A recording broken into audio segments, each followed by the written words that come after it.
कितना इम्पोर्टेंट होता है ये आर्टिस्ट के लिए थिएटर? इम्पॉर्टेंट बहुत है हम लोगों के लिए, बॉलीवुड वालों के लिए, क्योंकि हमारे बॉलीवुड से साहित्य, कथा और सुनने वाली चीज़ें सारी गायब हो चुकी हैं। पहले जब जगजीत सिंह थे और बहुत सारे गुलाम अली साहब थे तब ये सारे कॉन्सर्ट हुआ करते थे। अब क्या हो रहा है, अब इंटरनेशनल आर्टिस्ट आ रहे सारे, और यहाँ पर अपने साहित्य को कोई भी प्राइज़ नहीं दे रहा है या फिर उन लोगों को कोई पूछ नहीं रहा है, उन लोगों को कोई दिखा नहीं रहा है। तो ये जो कथागर कानों वाला सिनेमा है ना, उसके थ्रू साहित्य वापस आ रहा है, हमारी हिंदी भाषा वापस आ रही है, लाइव शोज़ छोटे वापस आ रहे हैं। तो मुझे यहाँ पर आकर बहुत खुशी हो रही है और मैंने इनको देखा है और अभी सुना है। मैं ज़रूर चाहूँगी और रिकमेंड करूँगी आप सबको कि आप सब लोग ये देखें। कहीं ना कहीं कुछ चेंज हुआ है पहले के दशक में और अब आज की डेट में अगर देखा जाए? कहीं ना कहीं कहाँ चेंज हुआ है, सब कुछ ही चेंज हो गया है। लोग कॉन्सर्ट कर रहे हैं, साहित्य छोड़ के कॉन्सर्ट कर रहे हैं। कॉन्सर्टों में कपड़े नहीं होते या फिर बहुत भीड़ होती है, ओनली पंजाबी कल्चर चल रहा है, उनकी पॉप सिंगिंग चल रही है। तो बहुत सारा चेंज हुआ है। आई थिंक हमारा भी थोड़ा साहित्य लगा रहना चाहिए, होना चाहिए, दिखना चाहिए, सुनाई देना चाहिए। ये बहुत इम्पोर्टेंट है। आपके बात करेंगे तो आपके लिए कितना मैटर करता है? सॉरी, आपके लिए कितना मैटर करता है? मेरे लिए बहुत मैटर करता है, क्योंकि ये हमारी बॉलीवुड इंडस्ट्री को हिंदी ही चला रहा है, साहित्य ही चला रहा है, उनकी कथाएं ही चला रही है। अगर हम अभी आज कह रहे हैं स्टोरी, नरेशन, ये सारी बातें हम करते हैं, लेकिन स्टोरी कथा ही है ना। तो कथा के हिसाब से जो चल रहा है वो मेरे लिए बहुत सारा इम्पोर्टेंट है। आपका कुछ आने वाला है? रियलिटी शो आ रहा है सनी लियोनी के साथ, और उसमें मैं होस्ट कर रही हूँ। साहिल खान, सनी लियोनी, तनीषा मुखर्जी, बहुत सारे आर्टिस्ट हैं उसमें। तो उनके सबके साथ एक रियलिटी, लड़ाई वाला, झगड़े वाला शो नहीं है, बट एक स्पोर्ट्स शो है।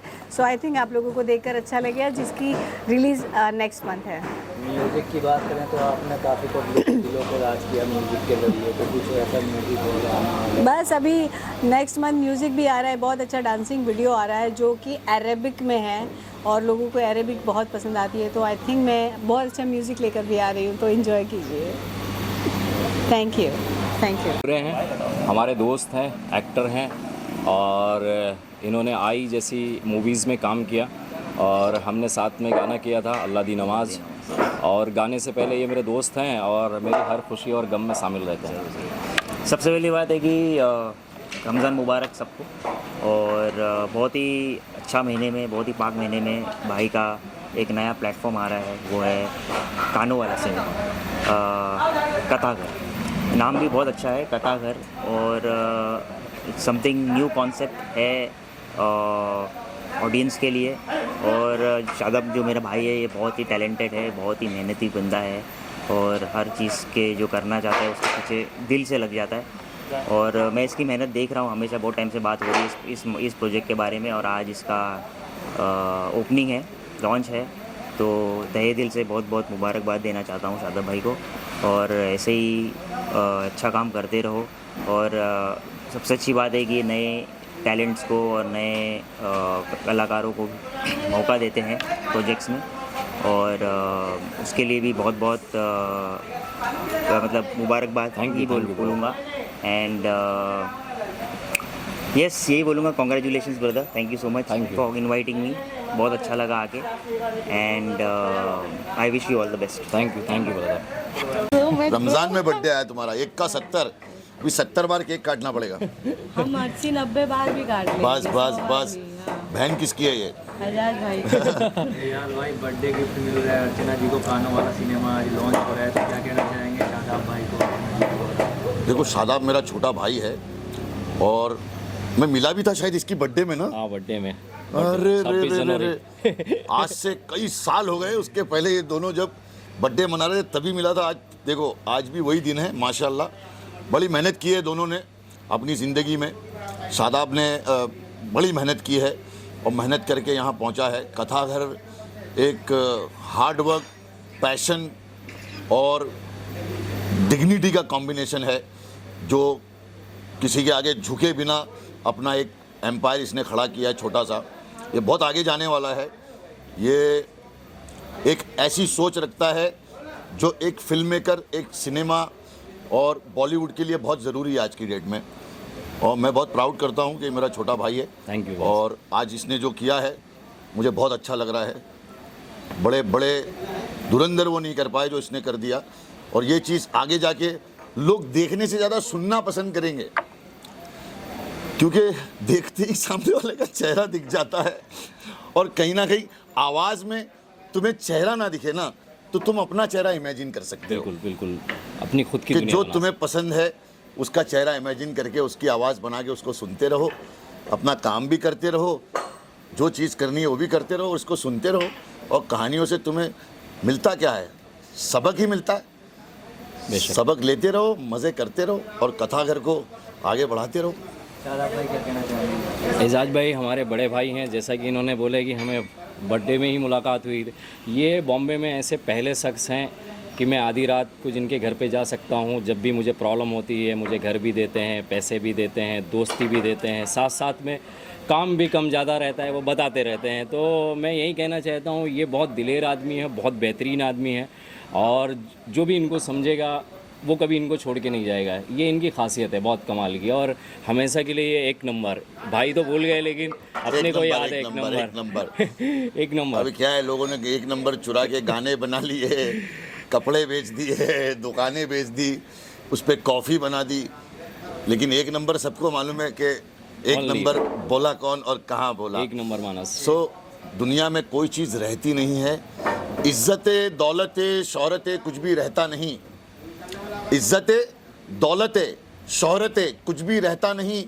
आज मैं जहाँ हूँ कल कोई और था, ये भी एक दौर है और वो भी एक दौर था। क्या बात है, बहुत खूब, बहुत। तो ये बहुत। दौर का ख्याल है और दौर का खेल है। चलते जाओ, बढ़ते जाओ, अच्छे काम करते जाओ और लोगों को आगे बढ़ाओ, सपोर्ट बनो, कंधा बनो किसी का, खींचो मत। शादाब भाई आप कुछ बोलते हैं तो कुर्सी बन जाती है। मिडिल ईस्ट के बारे में थोड़ा बंद कराओ आवाज़।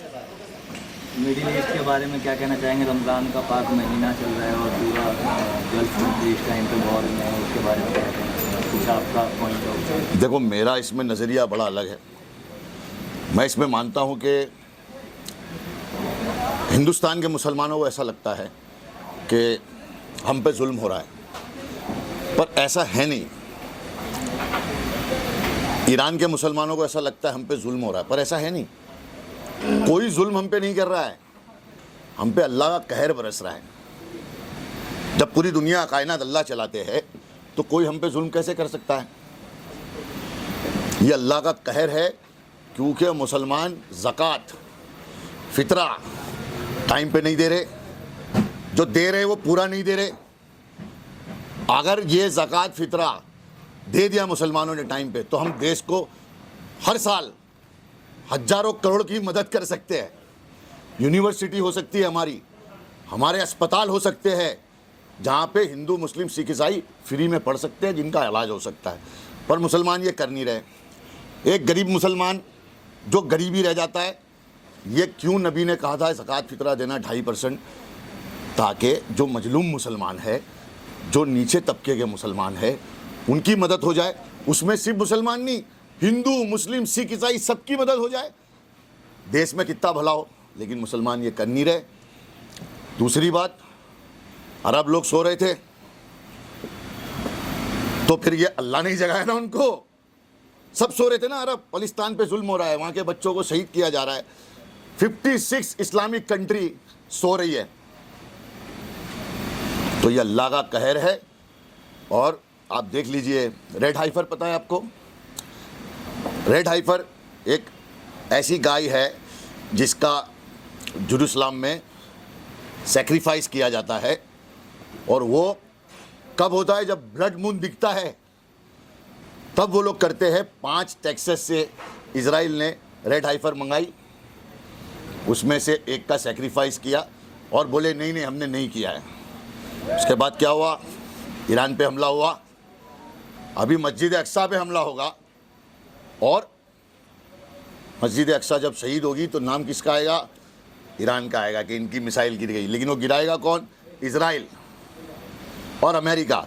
इजराइल और अमेरिका हिस्ट्री के, वर्ल्ड के सबसे 2 विलन, मतलब गब्बर सिंह और मुगेम्बो, ये दोनों। अब ये चीज़ सबको पता चल जाएगी, जो जो कुरान पढ़ा है उसको समझ में आ जाएगी कि ये क्या हो रहा है। अब उनके आने का वक्त हो चुका है। मोहब्बतें बांट नहीं रहे लोग, नफरत बांट रहे। ब्राह्मण ब्राह्मण से नफरत कर रहा है, क्षत्रिय क्षत्रिय से कर रहा है, मुसलमान मुसलमान से कर रहा है, हिंदू हिंदू से कर रहा है और थोप रहे एक दूसरे पे। तो जागो, सुधर जाओ, वरना गुजर जाओगे। क्या थैंक यू।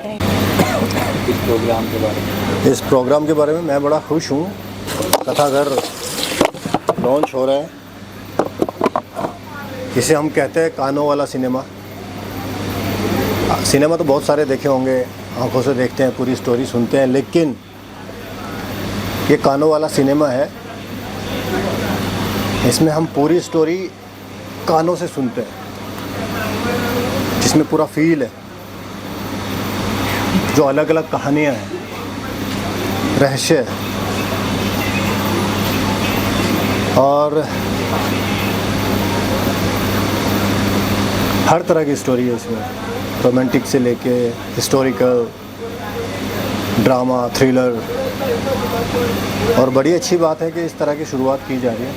इस तरह के थिएटर से एक आर्टिस्ट के लिए कितना इम्पोर्टेंट है, अगर बात करें तो आर्टिस्ट के लिए? आर्टिस्ट के लिए देखिए, आर्टिस्ट के लिए सबसे ज़रूरी चीज़ क्या है? उसकी आवाज़। इसमें बहुत सारे आर्टिस्टों को काम मिलने वाला है। आगे चल के ये कथाघर बड़ा होगा। इसमें ऑडियो सीरीज़, बहुत सारी ऑडियो सीरीज़ आएंगी, उसमें बहुत सारे आर्टिस्टों को काम भी मिलेगा इंशाल्लाह, उम्मीद तो है। Thank you.